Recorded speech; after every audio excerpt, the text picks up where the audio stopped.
aimé connaître Ernesto Guevara, son humour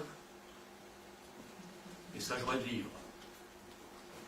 Ernesto Guevara, la photo est affichée sur la porte de mon appartement avec ces mots « Les honneurs, ça m'emmerde ».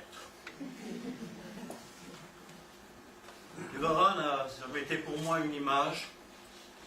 Vous pensez bien qu'en plus de 50 ans, 55 ans, si je pense à la première rencontre, je n'ai pas pu échapper à l'image. Et cette image, pour moi, il en a une, mais parvenue en 1972 grâce à un photographe suisse. Petite image a été prise quelques jours après la mort de Che Guevara à La Paz. Le photographe s'approche d'un groupe d'enfants de 8 ou 9 ans, des Indiens. Et au moment où il s'approche, l'un des enfants fait une boulette de papier et l'avale. Il s'explique un petit peu avec eux. Les enfants vont montrer ce qu'ils font. La figure du Che est interdite. Pour ça, je préfère parler du moment où elle est interdite que plutôt au moment où elle se multiplie. Et avec un ciseau, ils montrent comment ils font une découpe dans un papier, comment ils tendent le papier vers le soleil, et comment on voit la figure de Guevara sur le trottoir. Enfant résistant, comme l'était déjà, je crois, Ernesto Guevara. J'ai choisi de vous lire des extraits du second voyage à travers l'Amérique latine, c'est important, 1953-1956. À cette occasion, je dirais qu'il faudrait probablement refaire une lecture, et pourquoi pas dans les universités, de l'œuvre d'Ernesto Guevara. On ouvre un livre, on commence à lire, on pense récit de voyage, on pense journal, mais bien vite, on se trouve plongé dans un roman d'initiation. Initiation à la curiosité, à l'extrême attention des choses, des êtres, de leurs mouvements. Un roman d'initiation dont le héros est un jeune étudiant en médecine qui connaît la maladie, la connaît en sa propre chair, connaît les maladies du corps humain, mais aussi les maladies des corps sociaux. Une écriture de la conscience en alerte. L'écrivain autrichien Arthur Schnitzler disait, comme Anton Tchekhov aurait pu le dire, beaucoup de médecins sont écrivains, mais peu d'écrivains sont médecins. Ernesto Guevara fut à la fois l'un et l'autre. Nous allons traverser la Bolivie en partant de Buenos Aires le 7 juillet 1953 pour arriver à La Paz le 7. Disons, pour arriver à La Paz, il quitte La Paz le 7 août pour le Pérou. Le soleil nous tapait timidement dans le dos tandis que nous parcourions les coteaux pelés de la Quiaca. Je revoyais mentalement les derniers événements. Ce départ avec tant de monde, quelques pleurs au milieu, le regard étonné des gens de seconde classe qui voyaient une profusion de beaux vêtements, de manteaux de peau, etc. pour dire adieu à deux snobs, à l'apparence étrange et chargés de papier. Le nom de mon compagnon a changé. Alberto s'appelle désormais Talika, mais le voyage est le même. Deux volontés dispersées se propageant à travers l'Amérique sans savoir précisément ce qu'elles cherchent, ni où est le nôtre. Autour des collines pelées, une brume grise donne ton et vigueur au paysage. Devant nous, un filet d'eau sépare les territoires de la Bolivie et de l'Argentine. Sur un petit pont minuscule traversé par les voies du chemin de fer, les deux drapeaux se dévisagent, le bolivien, neuf et aux couleurs vives, l'autre, vieux, sale et déteint, comme s'il avait commencé à comprendre la pauvreté de son symbolisme. Nous discutons avec des gendarmes qui nous disent qu'un cordouan d'Altagracia, le village de notre enfance, travaille avec eux. C'est Tiki Vidora, un de mes camarades de jeu d'enfant. Étrange retrouvaille dans le coin septentrional de l'Argentine. C'est le mal de tête et l'asthme intransigeant qui m'ont obligé à ralentir. À cause de ça, on a passé 3 jours particulièrement ennuyeux dans le petit village, jusqu'à ce que nous levions l'ancre en direction de La Paz. L'information selon laquelle nous voyageons en seconde classe provoquait une indifférence immédiate à l'égard de notre voyage.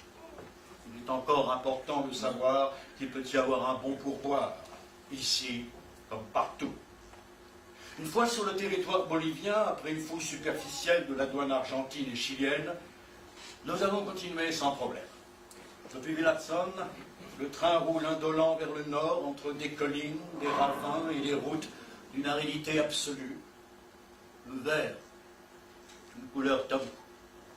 Le train émiette sa répugnance sur les pampas arides, où le salpêtre commence à faire son apparition. Mais la nuit tombe et tout s'opère au milieu d'un froid qui peu à peu s'insinue partout. Nous avons maintenant une cabine, mais malgré tout, malgré les couvertures supplémentaires, un froid ténu s'infiltre jusque dans nos os. Le lendemain matin, nos bottes sont gelées et produisent une sensation désagréable sur les pieds. L'eau des lavabos et même celle des carafes a gelé. Décoiffés et le visage sale, nous allons au wagon-restaurant avec une certaine méfiance, mais les visages de nos compagnons de voyage nous rassurent pour de bon. À 4 heures de l'après-midi, le train arrive à la faille où est sise La Paz. Une ville petite mais très jolie s'éparpille sur le terrain accidenté du fond, avec pour sentinelle la figure toujours enneigée de l'île Limani. Étape finale de quelques kilomètres, mais plus d'1 heure à s'achever. Le train donne l'impression qu'il va échapper par la tangente à la ville lorsqu'il tourne et poursuit sa descente. C'est un samedi après-midi et les gens à qui nous sommes recommandés sont très difficiles à trouver, si bien que nous en profitons pour nous changer, nous débarrasser de la crasse du voyage. Le dimanche, nous commençons à solliciter nos hôtes et nous mettre en relation avec la colonie argentine. La Paz, le Shanghai de l'Amérique. Un richissime gamme d'aventuriers de toutes les nationalités, végète et prospère au milieu de la ville polychrome et métisse qui marche en emmenant le pays vers son destin. Les gens disent bien, les gens cultivés s'étonnent des événements et maudissent l'importance que l'on donne à l'Indien et au métis.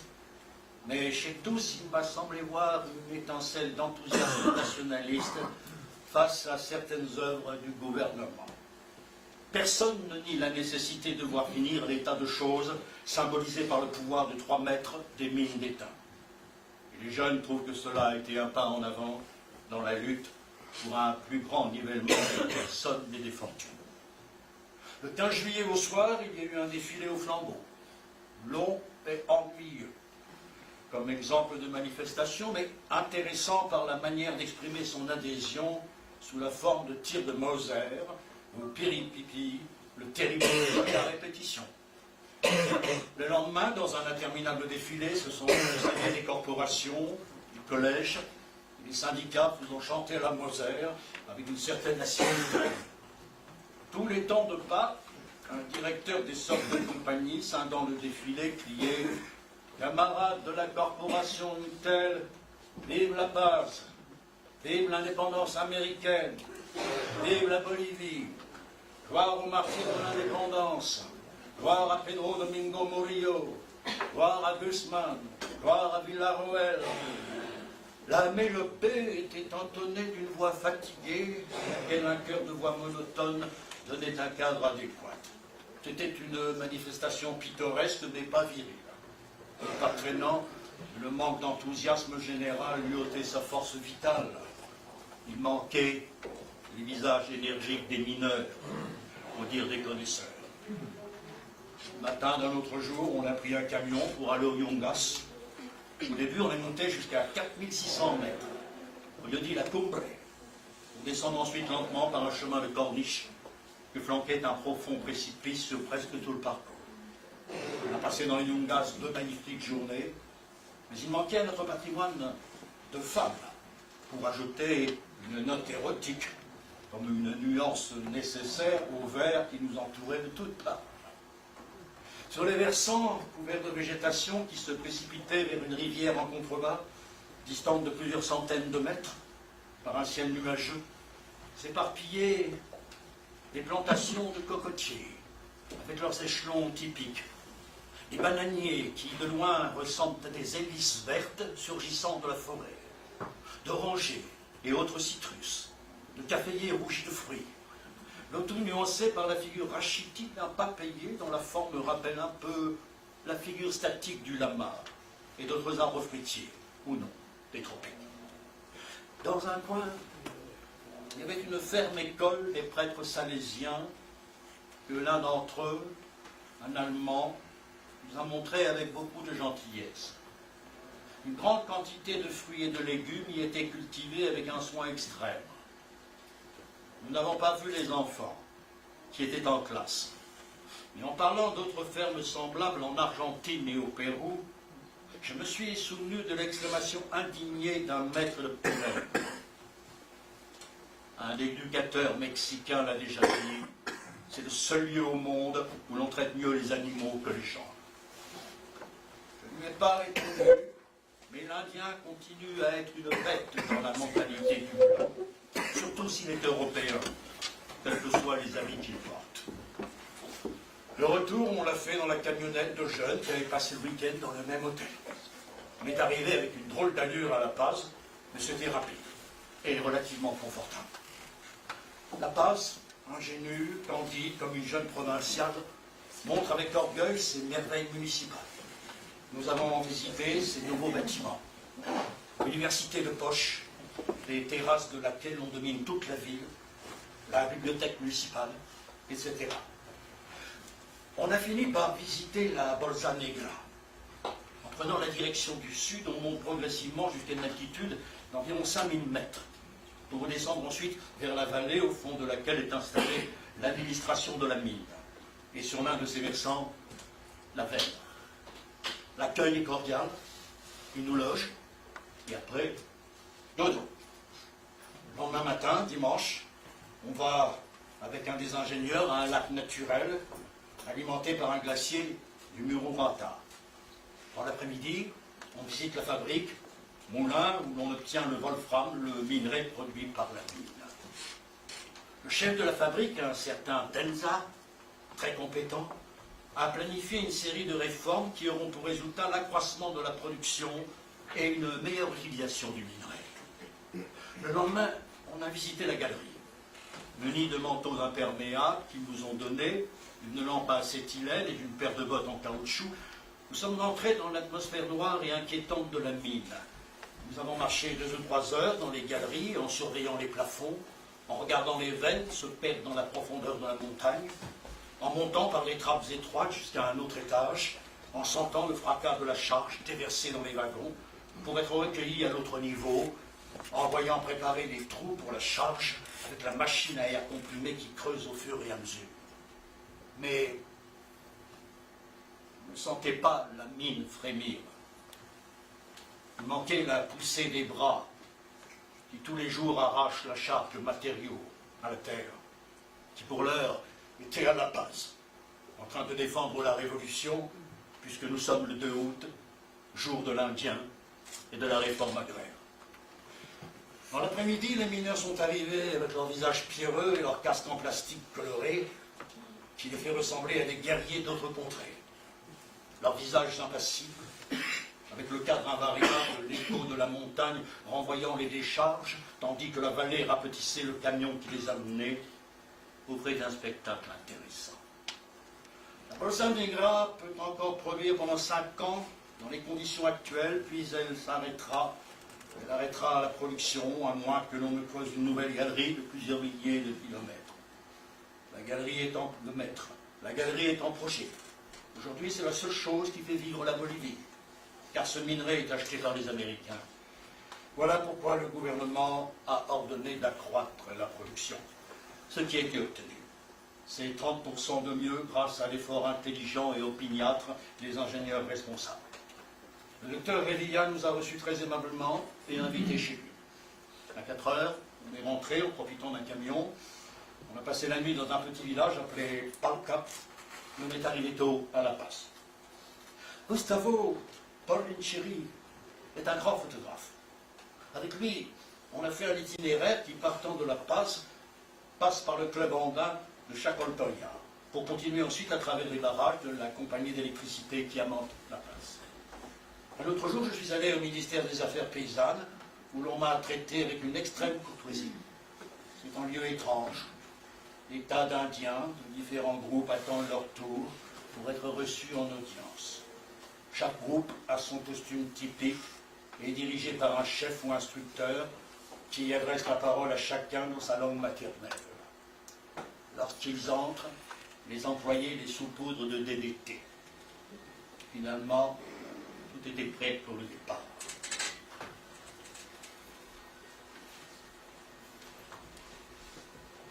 Il y a beaucoup d'humour dans cette dernière soirée. La dernière soirée a été consacrée aux libations, chez Nones.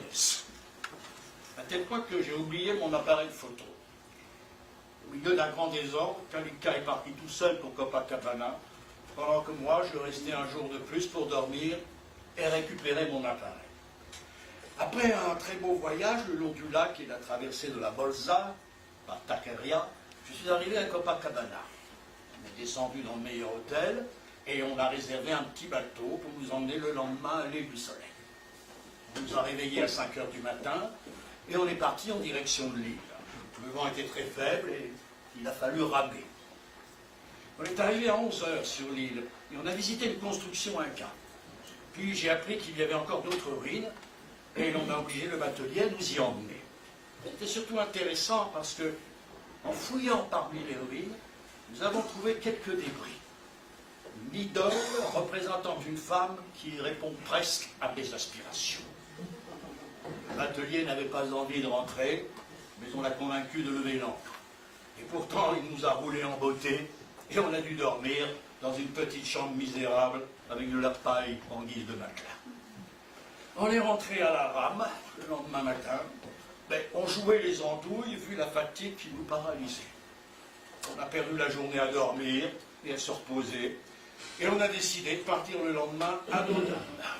Puis on a réfléchi un peu plus et décidé de ne pas le faire, reportant le voyage à l'après-midi. J'ai réservé un camion, mais il est parti avant que nous n'arrivions avec les bagages.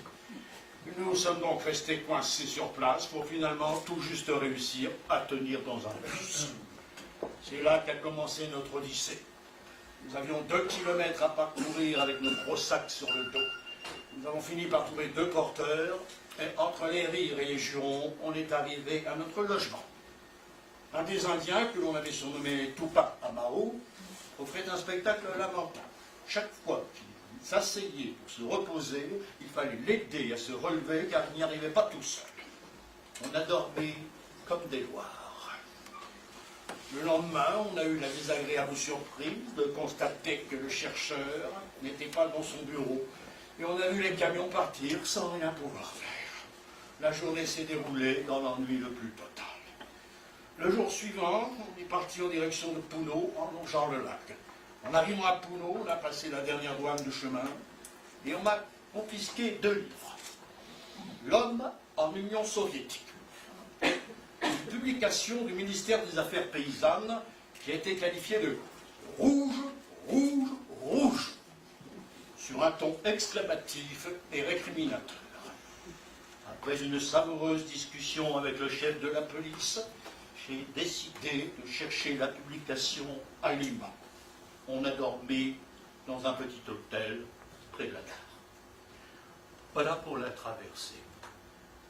J'ai voulu absolument vous faire entendre lors de cette traversée. C'est intéressant de lire les paroles. Je me demande, je vois cet homme rentrant le soir, vivant ce qu'il appelait les événements. Le mot revient souvent. Les événements comiques, les événements sportifs, les événements touristiques, les événements, tout ça mis sur le même plan. et de voir après la nature des lettres qu'il envoie à sa mère ou à ses amis. On a l'impression qu'il reprend le matériau, puis qu'il le transporte, parfois avec une acuité politique plus incisive encore dans les lettres. Ces deux lettres ont écrites depuis le Pérou, l'une à sa mère, datant de Cusco, le 22 août 1953. Attention à l'entête, maman. Et il part de ce second voyage. Je me suis fait très plaisir pour la seconde fois. Et là, à moitié comme un dandy. Mais l'effet est différent. Alberto s'imaginait épouser des princesses incas, récupérer des empires. Calica peste contre la crasse, et chaque fois qu'il marche sur l'une des innombrables crottes qui jalonnent les rues, au lieu de regarder en l'air, ou quelques cathédrales découpées dans le ciel, il regarde ses chaussures sales. Il ne sent pas cette impalpable matière évocatrice qu'est Cusco, mais l'odeur des ragoûts et du crottin. Question de tempérament. Toute cette incohérence apparente du « je m'en vais »,« je suis parti »,« je n'y suis pas allé », répondait aux besoins que nous avions, que l'on nous croit hors de Bolivie, car on attendait une révolte d'un moment à l'autre, et nous avions la ferme intention de rester pour la voir de près. À notre grande âme, elle n'a pas eu lieu, et n'avons vu que des manifestations de force du gouvernement qui, quoi que l'on en dise, me paraît solide. J'ai failli aller travailler dans une mine, mais je n'étais pas disposé à rester plus d'un mois, et on m'en offrait 3 au minimum, si bien que je n'ai pas accepté. Par la suite, on est allé au bord du lac Titicaca, à Copacabana, et nous avons passé une journée sur l'île du Soleil, célèbre sanctuaire du temps des Incas, où s'est réalisé un de mes plus chers désirs d'explorateur. J'ai trouvé dans un cimetière indigène une petite statue de femme de la taille d'un auriculaire, mais une idole tout de même, faite du fameux champi, l'alliage des Incas. Puis en arrivant à la frontière, il a fallu faire 2 kilomètres à pied, sans possibilité de transport, et moi j'ai dû, sur environ 1 kilomètre, porter ma valise pleine de livres. C'était une vraie bombe à retardement. On est arrivés tous les deux, ainsi que 2 petits péons, avec la lampe pendante. À Puno, il y a eu un incident avec la douane parce qu'ils m'ont réquisitionné un livre bolivien en disant qu'il était rouge. Il n'est pas eu moyen de les convaincre que c'était des publications scientifiques. De ma vie future, je ne te parle pas, car je ne sais rien, ni même comment marcheront les choses au Venezuela. Mais on a déjà obtenu le visa. Je te dirais que je m'entête à réunir 10 000 $, que nous ferons peut-être un nouveau voyage à travers l'Amérique latine, mais cette fois-ci en direction nord-sud, avec Alberto, et que ce sera peut-être en hélicoptère. Puis l'Europe, et puis l'inconnu. Cette autre lettre, à son ami Tita Infante, militante de la jeunesse communiste argentine. Chère Tita, je regrette de devoir vous écrire de ma belle écriture, mais je n'ai trouvé aucune machine pour remédier à ce mal. De toute façon, j'espère que vous aurez une journée libre pour la consacrer à lire cette lettre. Je vous dirai qu'à la page, j'ai oublié mon régime et toutes ces sottises, et que malgré ça, j'ai été en pleine forme durant le mois et demi où je suis resté. Nous sommes un peu promenés aux alentours, plus ou moins proches de la capitale, comme dans les Yungas, qui sont de belles vallées tropicales. Mais une des choses intéressantes à laquelle nous nous sommes consacrés a été d'observer la situation politique, qui est extrêmement intéressante. La Bolivie est un pays qui a donné un exemple vraiment important à l'Amérique. On a vu le décor même des luttes, les impacts de balles, jusqu'au reste du corps d'un homme mort dans la dernière révolution et trouvé récemment dans une corniche où son tronc avait volé en éclats, vu que les cartouches de dynamite qu'il portait dans la ceinture avaient explosé. Enfin, on a lutté sans hésiter. Ici, les révolutions ne se font pas comme à Buenos Aires, 2 ou 3 000 morts, personne ne sait exactement combien sont restés sur le terrain. La lutte continue encore aujourd'hui, et presque tous les soirs, il y a des blessés par balle de l'un ou l'autre camp. Et le gouvernement est soutenu par le peuple armé, si bien qu'il n'est pas possible qu'un mouvement armé depuis l'extérieur le liquide. Il ne peut succomber qu'à des luttes internes. Le MNR est un conglomérat où on observe trois tendances, plus ou moins nettes. La droite, représentée par Sylvestre Soiseau, le vice-président et héros de la Révolution. Le centre, avec Paz Estenssoro, plus fuyant, bien que probablement aussi à droite que le premier. Et la gauche, avec Letchine, la tête visible d'un mouvement de revendication sérieux, et qui personnellement est un parvenu coureur de jupons et fêtards. Il est probable que le pouvoir reste finalement aux mains du groupe Letchine, qui compte sur l'aide puissante des mineurs armés. Mais la résistance de leurs collègues de gouvernement peut être sérieuse, surtout depuis que l'armée s'est réorganisée. Bon, je vous ai un peu raconté la situation bolivienne, je vous raconterai ensuite celle du Pérou, lorsque j'aurai vécu un peu plus ici. Mais en général, la domination yankee n'a même pas signifié pour le Pérou ce bien-être économique fictif que l'on peut voir au Venezuela, par exemple. De ma vie future, je sais peu de choses quant à une destination, et encore moins quant au temps. Je passerai à la deuxième et dernière partie, la fin, avec quelques mots du passage au Guatemala. Au Guatemala, c'est important, je pense, de dire, il rencontre Hilda Galea, sa première femme, qui est une exilée péruvienne. Et c'est au Guatemala, en 1953, qu'il rentre pour la première fois réellement en relation avec un groupe d'exilés cubains qui viennent d'arriver du Guatemala après l'assaut de la caserne de Moncada. Le 7 août 1954, il écrit à sa mère, « Chère maman, sur ma vie au Guatemala, il n'y a rien à raconter, car son rythme est celui de n'importe quelle colonie dictatoriale des Yankees. Ici, j'ai réglé mes affaires, et je fuis le Mexique. » Mexique, des dates importantes, c'est la rencontre en 1955 avec Fidel Castro, mais c'est aussi en mars 1956 la naissance de sa fille, Hildita, et c'est aussi 2 mois d'emprisonnement avant le départ en novembre 1956 pour le Mexique.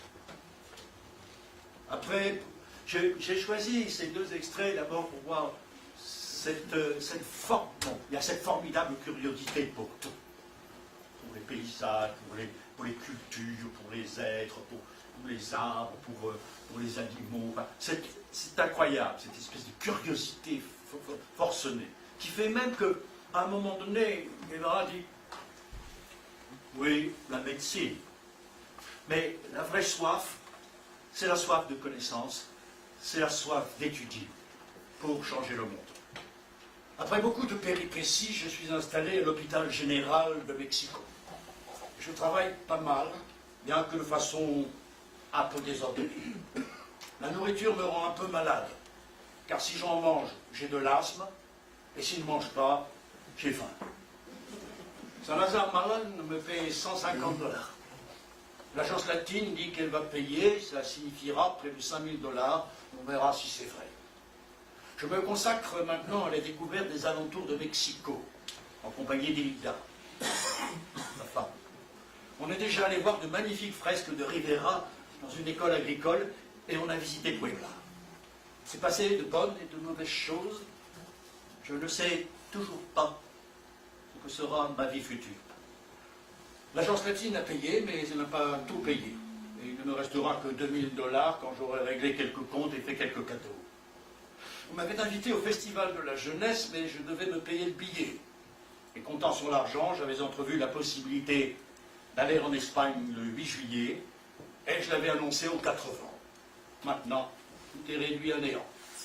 Mais je garde le projet de visiter le Mexique à partir du 1er septembre. Comme événement sportif, je dois signaler l'ascension du Popocatépetl, versant inférieur, par un groupe de vaillants andinistes improvisés, parmi lesquels je me trouvais. C'est merveilleux, et je veux le refaire avec une certaine fréquence. Pascual Lozano, le Vénézuélien, s'est arrêté un peu avant d'arriver, bien qu'on l'ait laissé dans la dernière étape, on l'ait hissé dans la dernière étape. Autre événement, la révolution en Argentine qui me remplit d'inquiétude, vu que mon frère est dans l'infanterie de marine. L'événement amusant est l'invitation que j'ai faite à Hilda et une amie péruvienne pour assister à un match de football. La chose a commencé doucement, avec des boules d'essence allumées, et s'est terminée avec des sauts de merde que nous écopions tous les trois. L'événement politique, c'est d'avoir connu Fidel Castro, le révolutionnaire cubain. Un garçon jeune, intelligent, très sûr de lui et d'une audace extraordinaire. Je crois que nous avons mutuellement sympathisé. L'événement sportif, c'est notre escalade ratée du Popo. Nous nous sommes arrêtés à quelques mètres du sommet, dès que Mark Gols n'a pas voulu continuer car il avait les pieds gelés et il a pris peur. L'événement touristique, c'est le départ de Mark Gols pour les États-Unis. L'événement scientifique, c'est la parution de mon premier travail comme auteur uniquement en médecine dans la revue Allergia. Recherche cutanée avec des antigènes alimentaires semi-digérés. Moderne. Passons. En physiologie, je suis devenu un chirurgien pour chats. Les mois se sont écoulés, je suis marié avec Hilda, nous avons changé de maison, et tout semble orienté vers des mois de commode contemplation de l'avenir. Politiquement, comme fait important, il y a la chute de Péronne, sans peine ni gloire, et la prise de pouvoir par une camarilla militaire qui est en relation avec le clergé et les partis centristes. Côté études, je suis un peu plus concentré. Je ne lis que des textes sur l'allergie, j'étudie un peu d'anglais, un peu d'algèbre. Côté travaux, je n'en réalise que 3, et j'en ai un en gestation. Ce sont histamine dans le sang, histamine dans le tissu pulmonaire des tuberculeux, et protégérone en relation avec l'histaminase. Je pense faire quelque chose avec l'électrophorèse de sérum. Dans un autre domaine, je me suis acheté un appareil photographique pour remplacer celui qu'on m'a volé, et je suis en train d'apprendre à taper à la machine sans regarder le clavier. Je ne sais pas encore si je travaillerai ou non aux Nations Unies.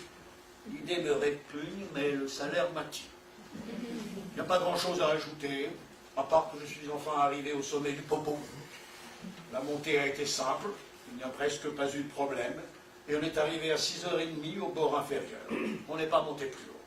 Mais je n'ai pas pu prendre de photos appropriées, vu le brouillard qui couvrait tout. Dernière partie de ce passage au Mexique, je l'ai choisi parce que, je le disais tout à l'heure, cet étudiant au Mexique qui connaissait lui-même la maladie, on sait quels étaient les problèmes d'asthme d'Ernesto Guevara, mais il y a quelque chose dans cette énergie, dans la pensée et dans l'écriture, je trouve. Guevara savait qu'on trouve essentiellement ses ressources, non pas dans le savoir qui parfois vous bouche l'horizon, mais dans la respiration.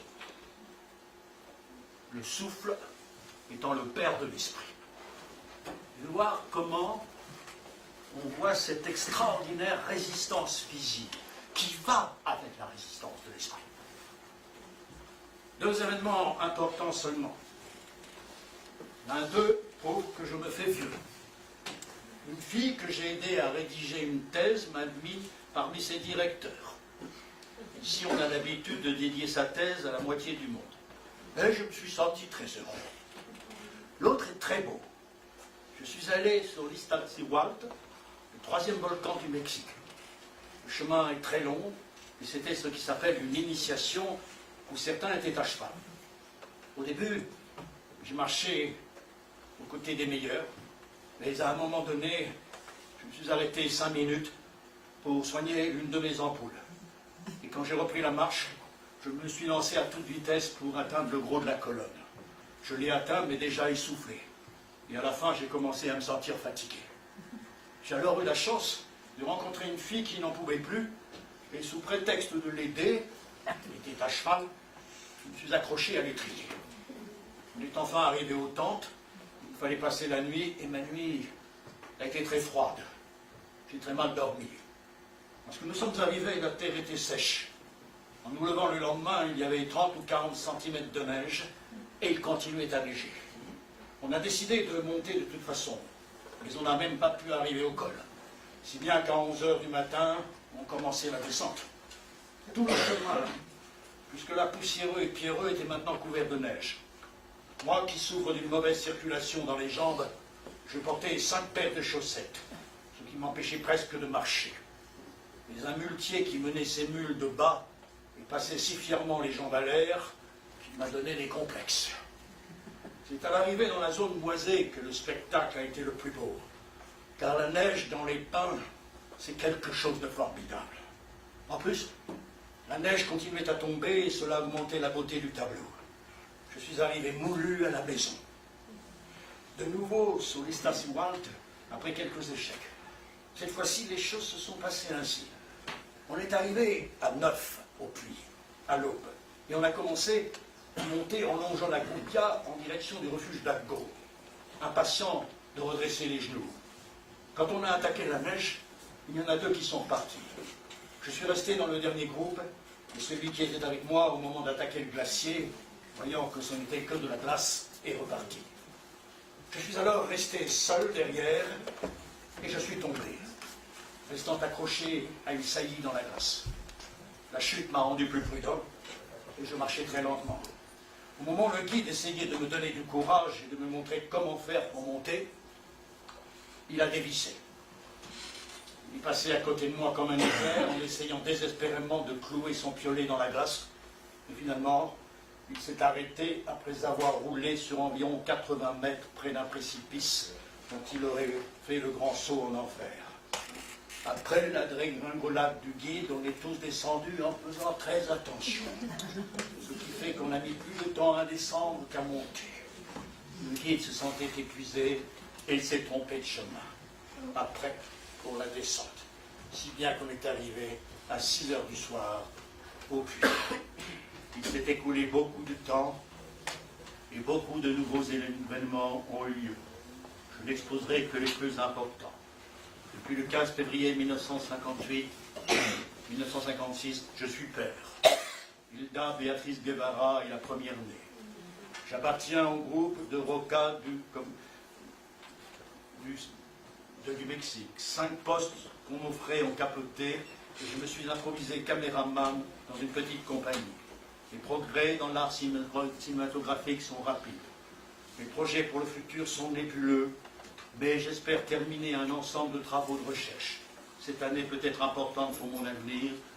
J'ai déjà quitté les hôpitaux, j'écrirai avec plus de détails.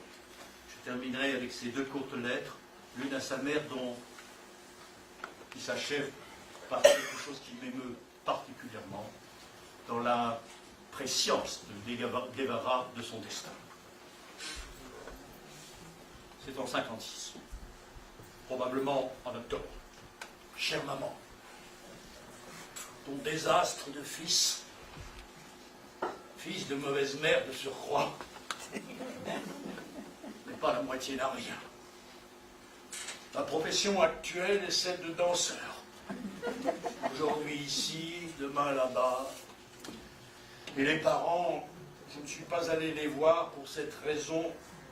En plus, je t'avouerai qu'il me semble que j'aurais plus d'affinité avec une baleine qu'avec un couple bourgeois de dignes employés d'institutions méritantes, que je ferais disparaître de la surface de la terre s'il m'était donné de pouvoir le faire. Je ne veux pas que tu penses qu'il s'agit d'une aversion directe, c'est plutôt de la méfiance. Par toute cette longue explication entre parenthèses, je te l'ai donnée parce qu'une fois écrite, il m'a semblé que tu allais t'imaginer que je suis en train de bouffer du bourgeois. Et comme j'avais la flemme de recommencer et de retirer le paragraphe, je me suis lancé dans une explication kilométrique et qui me paraît peu convaincante. Point final. Hilda ira dans un mois rendre visite à sa famille au Pérou, profitant du fait qu'elle n'est plus délinquante politique, mais représentante un peu égarée du très digne et anticommuniste parti de l'APRA. Moi, je suis en train de changer l'organisation de mes études. Avant, je me consacrais tant bien que mal à la médecine, et je réservais mon temps libre à l'étude. Comme tu t'en souviendras, et si tu ne t'en souviens pas, je te le rappelle maintenant, je m'étais engagé à la rédaction d'un livre sur le rôle du médecin. Bon, j'ai seulement terminé quelques chapitres qui sortent le feuilleton du type Cuerpos y Almas, bien mal écrit, éprouvant à chaque pas une ignorance parfaite du fond de la question. J'ai décidé d'étudier. En plus, je devais parvenir à une série de conclusions qui étaient en conflit ouvert avec ma trajectoire d'aventurier. J'ai décidé de remplir d'abord les rôles principaux, lançant à l'assaut de l'ordre des choses, bouclier au bras, tout en imagination, et après, si les moulins ne m'ont pas fracassé le crâne, écrire. Maintenant, il ne reste plus que la partie finale du discours, qui traite du petit homme et pourrait s'intituler « Et quoi maintenant ?» Maintenant vient la partie rude, maman. Ce que je n'ai jamais rejeté et qui m'a toujours plu. Le ciel ne s'est pas obscurci. Les constellations ne se sont pas disloquées. Il n'y a pas eu d'inondation ni d'ouragan trop insolent. Les signes sont bons. Ils augurent la victoire. Et s'ils s'étaient trompés, car enfin, même les dieux se trompent, je crois que je pourrais dire, comme un poète que tu ne connais pas, je n'emporterai sous la terre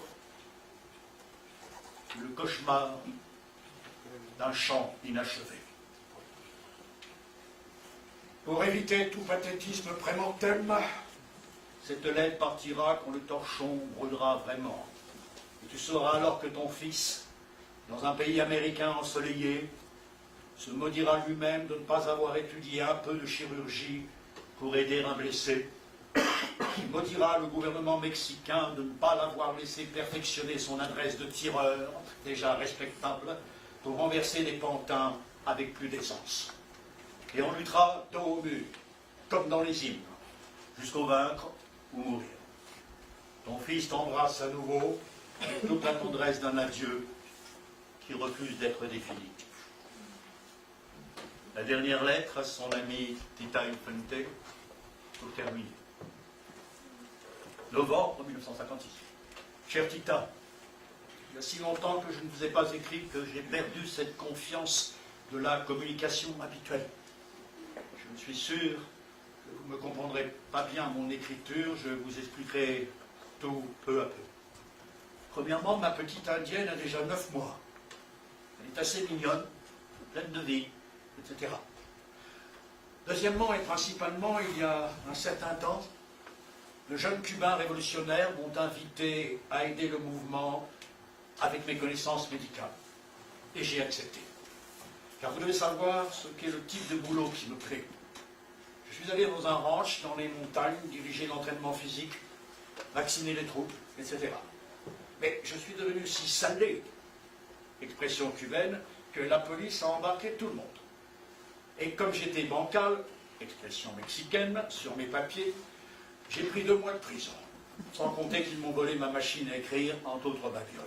D'où cette missive manuscrite. Ensuite, les autorités ont commis la grave erreur de croire en ma parole de gentilhomme et m'ont remis en liberté, afin que je quitte le pays dans les 10 jours. Ça fait cela 3 mois. Et je suis encore par ici, bien que caché et sans horizon au Mexique. J'espère seulement voir ce qui se passera avec la Révolution. Si ça marche, je pars à Cuba. Si ça ne marche pas, je commencerai à chercher un pays où m'établir. Cette année peut faire chavirer ma vie, bien que j'ai si souvent chaviré que ça ne m'étonne ni ne m'émeut pas beaucoup. Évidemment, tous mes travaux scientifiques sont allés au diable, et maintenant je ne suis un lecteur absolu que du petit Karl et du petit Friedrich, et d'autres petits. J'ai oublié de vous raconter qu'en m'arrêtant, ils ont trouvé plusieurs petits livres de russe, sans compter une carte de l'Institut d'échange mexicano-russe où j'étudiais la langue pour un problème de réflexe conditionné. Ça vous intéressera peut-être de savoir que ma vie conjugale est presque totalement rompue. Ils seront définitivement le mois qui vient, car ma femme part au Pérou voir sa famille, dont elle est séparée depuis 8 ans. Il y a un arrière-goût assez amer dans la rupture, car elle a été une compagne loyale, et sa conduite révolutionnaire a été irréprochable durant mes vacances forcées. Mais notre désaccord spirituel était très grand. Je vis avec cet esprit anarchique qui me fait rêver des horizons, alors que j'ai la croix de tes bras et la terre de ton âme, comme disait Pablo Neruda. Je prends congé. Ne m'écrivez pas jusqu'à la prochaine lettre qui contiendra plus de nouvelles, au moins un domicile fixe. Recevez le baiser toujours affectueux de votre ami. Novembre 1956, le navire Granma quitte le Mexique pour Cuba. Ses 82 passagers ont pour but de renverser le régime de Batista et d'organiser la révolution dans l'île. Ils débarquent le 2 décembre, déjà repérés par l'ennemi. Le 21 décembre, le groupe de guérilla se reforme dans la montagne. Le 17 janvier, assaut d'une caserne et première victoire. Mai-juin 1957, le groupe s'étoffe et trouve des armes. Che Guevara opère dans la Sierra Maestra avec sa 4e colonne. Batista lance une opération massive contre la Sierra. Août 1958, la colonne du Che compte 148 hommes. Dans le but de couper l'île en deux, elle accomplit une marche de 46 jours. 30 décembre 1958, le commandant Che Guevara remporte la bataille décisive de Santa Clara. Il est touché au bras gauche, Batista s'enfuit. 2 janvier 1959, le Che et Camillo Cienfuegos entrent à la Havane, tandis que Castro entre à Santiago de Cuba. 3 octobre 1965, Castro lit publiquement le message d'adieu du Che. D'autres terres du monde réclament la contribution de mes modestes efforts. 3 novembre 1965, le Che part en Bolivie pour reconduire la guérilla bolivienne. 6 novembre 1956, il rejoint la base de la guérilla bolivienne à Nancahuazo. Le gouvernement bolivien, appuyé par les États-Unis, déploie contre le Che d'importantes forces militaires.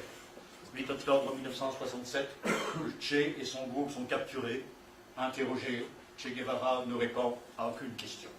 9 octobre 1967, sur ordre du président bolivien Barrientos, le Che est exécuté d'une rafale de mitraillettes.